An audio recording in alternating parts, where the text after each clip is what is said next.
Happy Aloha Friday, everybody. It is time for the 8:05 post show to go over all the major stories from a big day here at competition for the Lexus Pipe Pro presented by Yeti. Quarterfinals are now set up and stacked for the men and the women. Thanks for being with us. Joe Turpel, Felicity Palmatier, and Jesse Mendez. You know, we had a little bit of a wait, anticipating a serious pulse to come through. It never really materialized like we were hoping for. But I love the adaptation from the world's best. They know they had to switch to turns and really be on their toes today, Flick. For sure. Today was really tough. There's no beating around the bush. It was really hard. And, you know, we saw 8 women rise to the challenge. And, you know, a highlight for me was Molly. Once again, hits the water and found 2 absolute gems. So there was a couple to be had. Even making really smart decisions. I think there was that one that you really picked up on today, Jesse. Caroline making sure she was on the lefts, knowing that there was going to be Moana's strength. Saw Caroline right after her heat, and she was doing exactly that.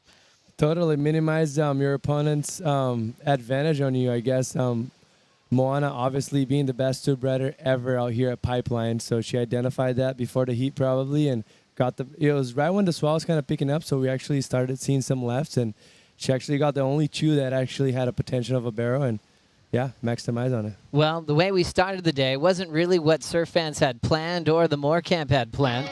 Elimination round for Carissa Moore, knowing that she's stepping away from competition. This was pretty tough. It was painful to see her go down in this kind of fashion against Isabella Nichols and Betty Lou Sakura Johnson. Great job for them. Carissa waited for some barrels to come through. One she didn't quite make. That could have been the difference. But we're going to miss her deeply. That's the biggest message today. For sure. We're definitely going to miss Rios. And, of course, it kind of hurt my feelings to see her go down like that. But I just don't think we can forget about the amazing career that she's had. And, I mean, she's not defined by her last heat. You know, it's just not at all. And I think, you know, we saw shades of brilliance. Like, she almost made it out of that one there. If she was to make it out of that, would have been one of the top scores of today. 100%. And smart surfing from Bella Nichols and also Betty Lou. They didn't give the 5-time world champion an inch. And Betty Lou made great decisions. Her boards look great from Channel Islands. Really good carves and just really smart and dangerous with her positioning, Jesse. Yeah, she's fierce, and there's a good rival between her and Rios right there that it's been developing the last few years, even though with such a different gap of age. But yeah, it was awesome to see, and they adapted the best in those conditions. They were a little quicker to actually adapt and start grinding out the heat, and it paid off for them both. And unfortunately for Rios, it didn't work that well. I couldn't help but reflect on Mick Fanning at Bell's, you know, the famous moment where Italo won in the final. It was sort of those types of feelings started coming to me of going, what does this really mean for for Carissa Moore, for surf fans, for her legacy? And just like you said earlier, it's like she doesn't have anything to prove in the whole world. And I think it's just all we want to do is see her surf and succeed in whatever she does. So even though Moore went down in the elimination round, which has never happened for her at Pipeline, we can't wait to see her doing what she loves and just kind of paving her own way this year. And thankful we'll see her in Tahiti and going for another gold medal. And whatever else happens, we hope it's amazing for her. Yeah, and maybe we can jump in one of those strips that she's going to do because she's going to be ripping. That's true. Gosh, think about the surfing that she's going to have. I mean, for you, if you were with Carissa Moore, where would you want to go? Where do you want to see her shine as she takes a break? Oh, my goodness. I mean, there's possibilities are endless. I reckon some alternative boards. Let's get her on a 20. Let's get her on the single fin. I don't know. I'm feeling some funky free edits coming out there. I think there's more to come. That's right. Well, one of Carissa's best friends on tour, she has many, just got through that last heat. Joanne DeFay is with AJ. Joanne, you were telling me coming out of the water, pipe is so tricky because you just never know what you're going to get out there. How did you take advantage of what conditions you had on offer? Yeah, well, I don't know. I was trying my best. We were a bit.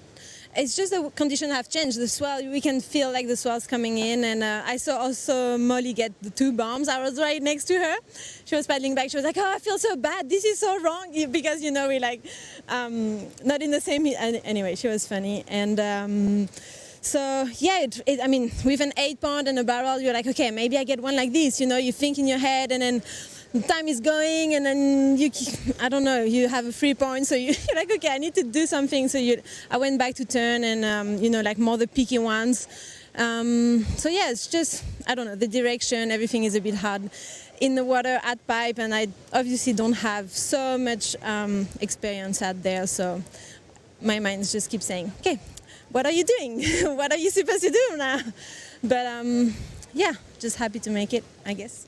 And you got it done. And so I think that was one of the things we talked about ahead of the season is just your mindset heading into this one, knowing you have the full year, all 5 events ahead of you for the cut. How has that affected your confidence out in the water? Yeah, I mean, I feel so, I'm just feeling good in my body, in my mind. I'm happy where I am in life, you know.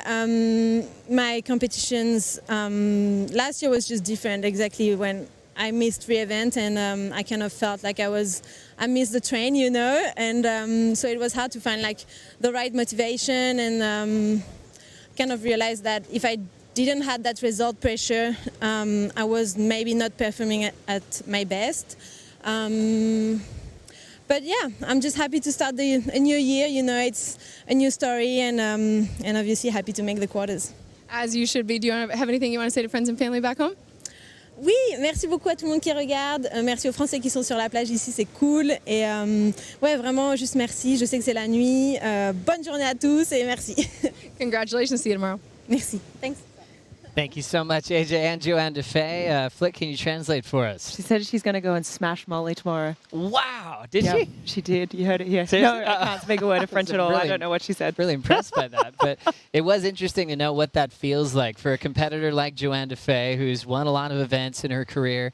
But when she was, you know, have the wild card opportunity at the end of last season, that would be kind of hard to find motivation because you're not going to be competing for a world title. You're not really sure what is really motivating you at that stage. So it's cool to see her with a clean slate, officially in the world title race right now with really something to go for, Jesse. Totally, because they drive off they drive better with their back against the wall. So for her to have just kind of like being the event with no purpose almost, you know, besides just enjoying amazing waves, which is very cool as well. But they need that push. They need a purpose to actually fight for, you know. So right now, new year, she's on. Well, she did mention seeing some bombs from Molly Picklum, and she actually has to surf against Molly in the quarterfinals. Joanne DeFay versus this young lady, Molly Picklum. Talk about motivation. She continues to top the charts in our highlight reel and all these 805 post shows. Oh, Molly is on an absolute tear. She's just absolute wave magnet is the name that comes to mind, first of all. And just when those waves come, she is capitalizing on them. She has such a good read. You can just tell her positioning's on point. Obviously, she's the pick right now, and she's just looking so fired up. And, you know, not just her surfing as well, but her mindset, the way she carries herself, like around the athlete area. She's just got this level of maturity over the last couple of years, and yeah, she's going to be dangerous. And she can also tell that she puts in the time. She shows up in December, November. She surfs pipe and backdoor the majority of the time she's here. So that's paying off big time. You see she's got Joanne DeFay, quarter 4. The reigning world champ, Caroline Marks, has Betty Lou Sakura Johnson. Lulu got through an exciting heat today. She's got Brisa Hennessy and Katie Simmers. Tatiana Weston Webb to kick off quarterfinal number 1. We can guarantee you that's going out there tomorrow, and what we're hoping for, so maybe some of the best we've had in this waiting period so far. So a lot of great heats really popping up for finals day, Jesse. Yeah, it's exciting, and the best thing about it is just the waves are going to offer them way more opportunity than we had today. Obviously, the first day of event, we had amazing waves, very consistent, mostly for competing, and hopefully tomorrow can match that or even better, and we can get some good action. Let's hear from Molly Picklum with AJ. Molly Picklum coming out of the round of 16 on to the quarterfinals tomorrow. You found some gems out there. How have you established this relationship with Pipeline that you're set up to do that in a heat? Yeah, I just feel like in good energy with it. Like the waves kind of just come and I'm just here ready to ride them. I don't know. But of course, I put in a lot of time out there. I've spent a lot of time under the water and having a look at the reef, on the reef. So yeah, I'm just comfortable out there, and yeah, I'm just so happy and blessed that there's waves coming to me, and hopefully it keeps coming. I know, let's talk about tomorrow. How do you regroup, get ready for your first finals day of 2024?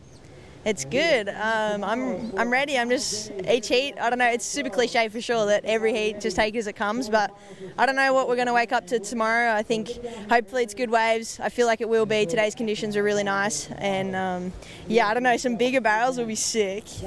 Anything you want to say to friends and family back home? Of course. Thanks so much for tuning in. I love you all. Miss you all, and let's go. Let's finish strong here in Hawaii. We'll see you tomorrow, Molly. Thank you. Thanks so much. She has so much momentum coming into finals day, and I think the point she's kind of showing for us is you can't hide if you haven't put the time in out here. It's pretty clear who's trying to figure out where their lineups are in their heat, who's not coming in the off season, and it just shows that Molly loves the challenge of pipe and backdoor, no matter what the size, Jesse.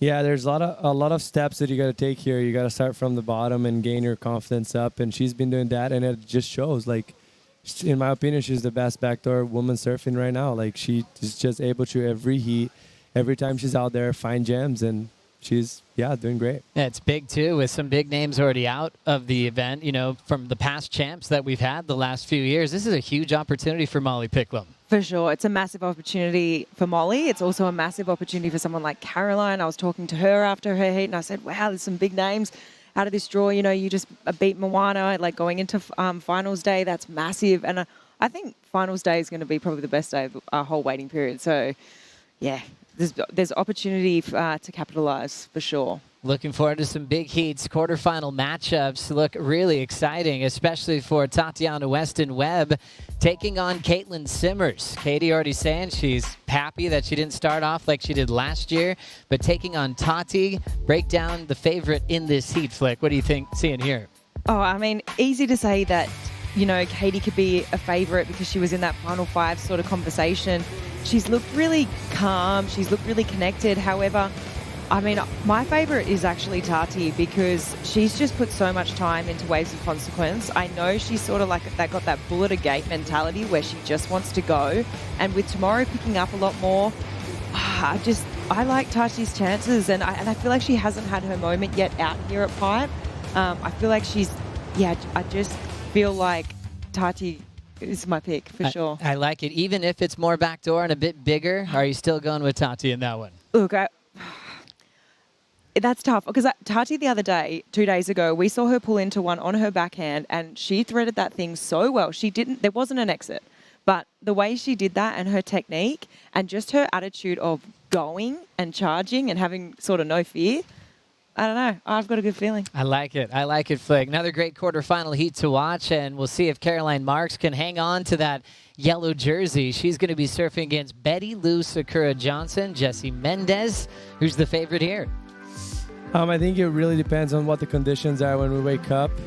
If it picks up a lot and there's a lot of pipe, I would probably have Marks. Obviously, being front side will be a big advantage. It's easier for her to read waves and everything. But not to mention Betty Lou, if it's backdoor, I'll pick her. So I think I'll have a split decision. I got to wake up and see what's best. But what was the best thing about Caroline's performance today, Jesse? Just solid. Like, looks like a world champ. Knew what she had to do, the task she had in hands, and she went there and did it. And also Betty Lou putting in a lot of time at backdoor in her lifetime. Yeah, that's why I said I think she would be my pick if it's more rights tomorrow, because she's going to be able to read that better and see even this wave that she had right there. It was a very straight wave, hard to read, hard to identify when the wave was coming as well, and she was able to snake that wave under. Last priority she had, no one even looked at it, and she got that wave. Wow, what a heat. Who's the most aggressive between Betty Lou and Caroline? Or we have to wait and find out? Oh, for sure, Betty Lou. No doubt. She's definitely more aggressive. That's what makes her so exciting to watch. What a fun matchup in the quarterfinals. Remember, the men are already squared up for their finals day. The bracket looks great. Remember, a lot of huge names got taken out in the round of 32 and the round of 16. So John's the only one that's a past champion left in the draw, as he has the Italian Leonardo Fioravanti. That's a big heat because Leo was in the final last year. All Maui heat with Ian Gentile and Imai Kalani Duvall. Jordy Smith, Baron Mamiya, another classic to watch as we really focus in on some brilliance from the local boy. He wants another pipe title. Easily to say is his favorite venue on tour, and he's looking strong, Flick. Yeah, I am going to find it really hard for anyone to beat him out here tomorrow. He's just so connected to this wave, logged so many hours. I mean, this matchup is going to be pretty amazing, though. I think Leo's put in a lot of time over the last few years, but yeah, John, I mean, he's got a special relationship with this wave. He just makes moments happen. He manufactures moments as well. When he paddles out, he's the kind of person that paddles out and waves come as well. It turns on. It's sort of like that Molly story today. Molly paddles out, waves come to Molly. John paddles out, waves come to John. The danger factor for John Florence is Leo Fioravanti's headspace. As we look at their past history, JJF 2 wins over Leo's 1 win. Florence has beaten Fioravanti at Pipe. That was in 2021 when he ended up going all the way and won his first and only Pipe title. But if you remember a heat they had together at Margaret River Main Break, I'll never forget this from Leo. John, the man at Main Break, setting the bar on rail surfing on that wave. It was totally in the John era. And Leo actually planned how he was going to perform against John. He thought about what John could do, thought about taking him off the best waves. And with Leo's intelligence and his confidence and the way he's surfing right now, I would not be surprised if he's going to be well prepped with a big strategy to try to outsmart John on John's home court, Jesse. Totally. He loves being the underdog. He loves taking down big names. And he's a tube specialist as well. As much as obviously everyone's pick's going to be John for this heat, you can't count him out. He's great at doing that. He loves being not in the highlight and just blowing up and taking someone down like him. Looking forward to seeing that quarterfinal matchup tomorrow on finals day. But now, fun part of the 805 post show, Cup Noodles wave of the day. Surprise, surprise. I think she's going to be getting this award a lot this year. Molly Picklum has been so barreled since she got back to the North Shore in 2024, showing off her comfort factor and knowing where to be at the right time. For sure, and these things don't just happen overnight. You don't just paddle out there and paddle into a wave like this. I mean, she's put so much time in. All that preseason that she had at the end of last year, it's paying off, and we're really seeing it. And she's not just amazing at backdoor. Watch out if it's pipeline tomorrow. Yeah, she absolutely charges. Last time she was out here and lost to the quarters to Carissa, it was a heat that it was kind of wave-starved. She pulled into a closeout, and that was the only chance she got. So in a heat with consistency, Molly, an easy call for a favorite to win this contest, Jesse. Yes, I got to agree with you. She's good at both. She's won events here before, and she's going to be a threat for all the girls. And she's not scared. If it gets bigger, she's actually going to be excited. She actually mentioned that in her interview, saying, I hope we get some big barrels tomorrow, and I think she's going to get it. We were hoping for more barrels today, but let's see what we've got for tomorrow. Surfline, our official forecaster, telling us we'd have a lot of backdoor for finals day and a lot more size. You can see the Northwest that is still very slowly building today. We're going into the last day of the waiting period tomorrow, where offshore winds should still be there for us, Flick. Yeah, we're going to have offshore winds, and tomorrow's just looking dandy. I am really liking the look of that forecast. 8 to 10 foot, sort of easing a little bit in the afternoon, but it's going to be offshore. I think it's going to be beautiful, and I'm going to put my money on it. I reckon it's going to be the best day of our waiting period. How cool is that? We just have to look at a one-day forecast. We've made it. Finals day tomorrow, crowning our champions, and when you see 8 to 10 foot and offshore, it's going to be pretty exciting. It's going to be hard to sleep tonight. I know, mostly for those who are actually in the event. They're going to freak out. It's too much in the line. I've already mentioned this before. It freaks you out the day before, so mostly in a place like this. So, sketchy and, yeah, everything on the line. Here we go. Top 5 of the day here on Friday for the 805 post show. Coming in at number 5 on the list. A pretty busy day and successful day for Tatiana Weston Webb. Yeah, Tati just got to work, and she sort of just was adaptable early in the morning and was like, you know what, I'm going to go to my backhand. I know it's my strengths, and just got really busy and just super critical and late on those backhand snaps. And yeah, just got the win there over Sal, and they've had so many heats together over the years, but yeah, Tati getting the win there. Doing a great job. It was an absolute back and forth battle. Naked number 4 on the list, Luana Silva, upsetting a 2-time world champ and also a surfer that's done well at Pipeline. Doing a great job, Jesse. Yes, that was smart of her. Smart surfing, smart competing. Like I mentioned, when you get someone like Tyler and they're not in the A game, you got to take advantage and capitalize, and that's what she did. She was composed. She had a few opportunities that she missed, but she actually regained and got that score right there in the end with a big turn and finishing it off pretty strong. And that was smart surfing for a young girl. And almost got incredibly barreled as well. Got clipped on one. She'll have more looks at that tomorrow. And then make it number 3, our world champ, getting through a dangerous wild card today. Yeah, for sure. I mean, Caroline had a really tough heat today. Moana's not an easy draw. But you know what? She got the work done, and she identified that there was that kind of little rip bowl sort of looking left happening at pipe, and really took advantage of that, just going to these carving maneuvers and, yeah, sort of sealed the deal. Moana was just sort of looking around for, I don't know, she sat for a long time, but yeah, Caroline just got the job done. Caroline moving on to quarterfinals. Number 2 on the list, Betty Lou, Sakura Johnson, 6'8", pulling into this gem. Yeah, the hardest thing about this wave was actually identify that was a good wave. Like, came in very straight, and she identified, and she did very well. And also winning the post show, as I call it. Number 1 out of the top 5, Molly Picklum on her barrel hunting. Yeah, I don't even know what more is to be said about it. It's just something special is happening when Molly hits the water these days. It's like, I mean, she's obviously logged this time, but it's like she's calling the waves, and it's like Huey knows when she enters the water. It's like, all right, send in the bomb sets now. Molly's entered the water, everyone. So that's going to be a bit dangerous tomorrow. There is something to that, isn't it? Just going to that mystical relationship with the ocean that you have, Jesse, where sometimes it feels like waves come to you when you're on that kind of roll. Totally works that way. Like, so if you're confident and you're in a good space and you're happy and you see that things are rolling, like, take advantage of it, because sometimes it also goes the other way. So maximize as much as you can, and it actually happens. Like, you see she's free. Someone actually told me, a coach told me, she looks free. She looks happy. Like, so that's the best way to do it. 2 of the best words to describe a future champion. We'll find out who our champs are tomorrow, because it is finals day. It's going to be a massive day. Join us at 7:45 local time for the call. We'll see you bright and early.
This copyrighted event broadcast is produced by the World Surf League for broadcast around the world and may not be retransmitted, reproduced, rebroadcast, or otherwise distributed or used in any form without the written consent of the World Surf League.